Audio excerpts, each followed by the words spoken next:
The waiting room of the Caldrec Station Employment Center hummed with the quiet anxiety of dozens of species seeking work. Leo sat in the corner, his worn jacket pulled tight around his shoulders, trying to make himself smaller. His 7-year-old daughter Anna sat beside him, swinging her legs and clutching a datapad that displayed colorful geometric patterns, her favorite game. "Papa, how much longer?" Anna whispered, her brown eyes wide with the patience only children could muster when they'd been promised ice cream afterward. "Soon, sweetheart," Leo replied, ruffling her dark hair. He glanced at the bracelet on his wrist, the standard-issue identification band that every sentient being wore in this sector of space. The small screen displayed his ID number, citizenship status, and employment history. Nothing remarkable, nothing that should cause problems. When his number finally flashed on the board, Leo stood and took Anna's hand. They approached the admin desk where a Quillian clerk sat, her 4 eyes scanning multiple screens simultaneously. Her species was known for their bureaucratic efficiency and absolute adherence to protocol. "Application for mechanic position, Doc 7, Leo said, sliding his credentials across the desk. The Quillian, whose nameplate read Administrator Vexthal, barely glanced at him as she scanned his bracelet with her reader. The device beeped once, then twice, then emitted a shrill tone that made several waiting applicants turn their heads. Vexthal froze, all 4 eyes suddenly locked on Leo's bracelet. The purple hue of her skin deepened to violet, a color Leo had learned meant shock among her people. "Code B547, she whispered, her translator making her voice sound hollow. You're that human?" Leo's jaw tightened. He'd hoped this wouldn't happen. Not here. Not with Anna beside him. "I'm just applying for a mechanic job," he said quietly. But Vexthal was already standing, her long fingers trembling as they hovered over her console. Within moments, the employment center's manager emerged from the back office, a stocky Thorian whose rock-like features rarely showed emotion. Yet even he looked unsettled. "Sir," the manager began, his voice respectful in a way that made Leo deeply uncomfortable. "We weren't informed that you would be applying here." Anna tugged on Leo's sleeve. "Papa, what's wrong?" "Nothing, baby," Leo said, but his voice was strained. The manager gestured toward his office. "Please, if you'll come with me, bring your daughter." They were led into a spacious office with windows overlooking the docking bays where ships of every configuration came and went. The manager offered them seats, but Leo remained standing. Anna pressed against his side. "Mr. Chen," the manager began, using Leo's surname with unusual formality. "Your bracelet indicates code B547. Do you understand what that means to us?" "It means I want to be left alone," Leo replied tersely. "It means I want to fix ships, earn credits, and raise my daughter in peace." Vexthal had followed them in, still staring at Leo as though he were a historical artifact come to life. "Code B547 is issued to humans who participated in the Juyuan maneuver," she said, her translator stumbling over the Mandarin word. "The rescue. The event that prevented the Cascade extinction." Anna looked up at her father, confused. Leo had never told her the full story. She knew her mother had died when she was a baby.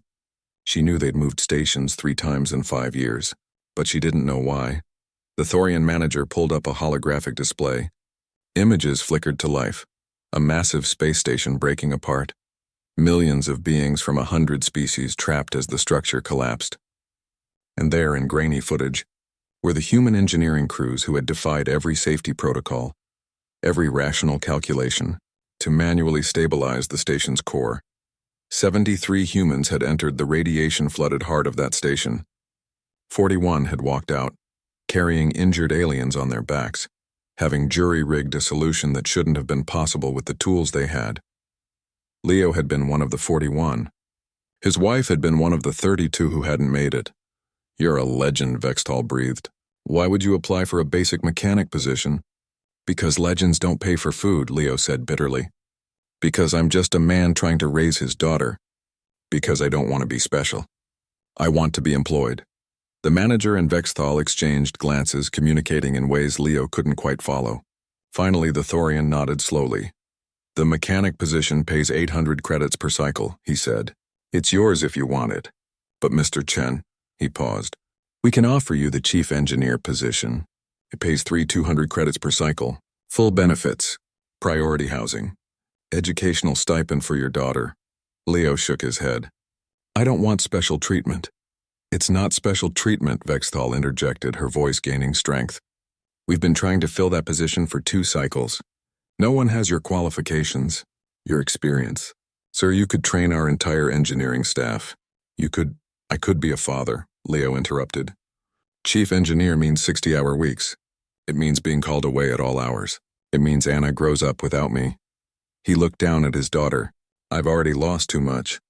I won't lose her too. The room fell silent. Anna, who had been quietly listening to everything, suddenly spoke up. Papa's the best mechanic ever, she said matter-of-factly. He fixes everything. He even fixed my toy spaceship when I said it was impossible. Despite the tension, the Thorian manager's stony features cracked into what might have been a smile. Very well, he said. The mechanic position is yours. 8-hour shifts. Standard benefits. But Mr. Chen, if you ever change your mind, I won't, Leo said firmly. They completed the paperwork in silence, Vexthal processing his application with a reverence that made Leo uncomfortable. As they left the office, other applicants in the waiting room had clearly heard fragments of the conversation. A few stood as Leo passed, a gesture of respect among several spacefaring cultures. Leo ignored them, holding Anna's hand as they walked toward the exit.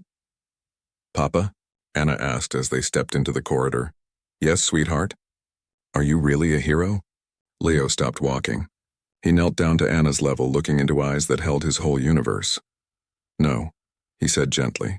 I'm just your papa, and that's the only thing that matters. Anna considered this for a moment, then nodded sagely. Okay, can we get ice cream now? Leo laughed, a genuine laugh that felt foreign after years of grief and running. Yes, we can get ice cream. As they walked toward the station's commercial district, Leo's bracelet continued to display code B547. He couldn't change what he'd done, couldn't erase the past, but he could choose his future. And his future was the little girl whose hand fit perfectly in his. Behind them in the employment center, Administrator Vexthal watched them go. She pulled up a station-wide announcement and began typing a message that would never mention Leo by name, but would ensure that every merchant, every teacher, every neighbor on Caldrex Station understood. One of the galaxy's unsung saviors lived among them, asking for nothing more than the chance to be ordinary. Sometimes, humanity's greatest strength wasn't in their courage under fire. It was in their fierce devotion to the small, quiet moments that gave life meaning. And sometimes that was the most heroic choice of all. The end.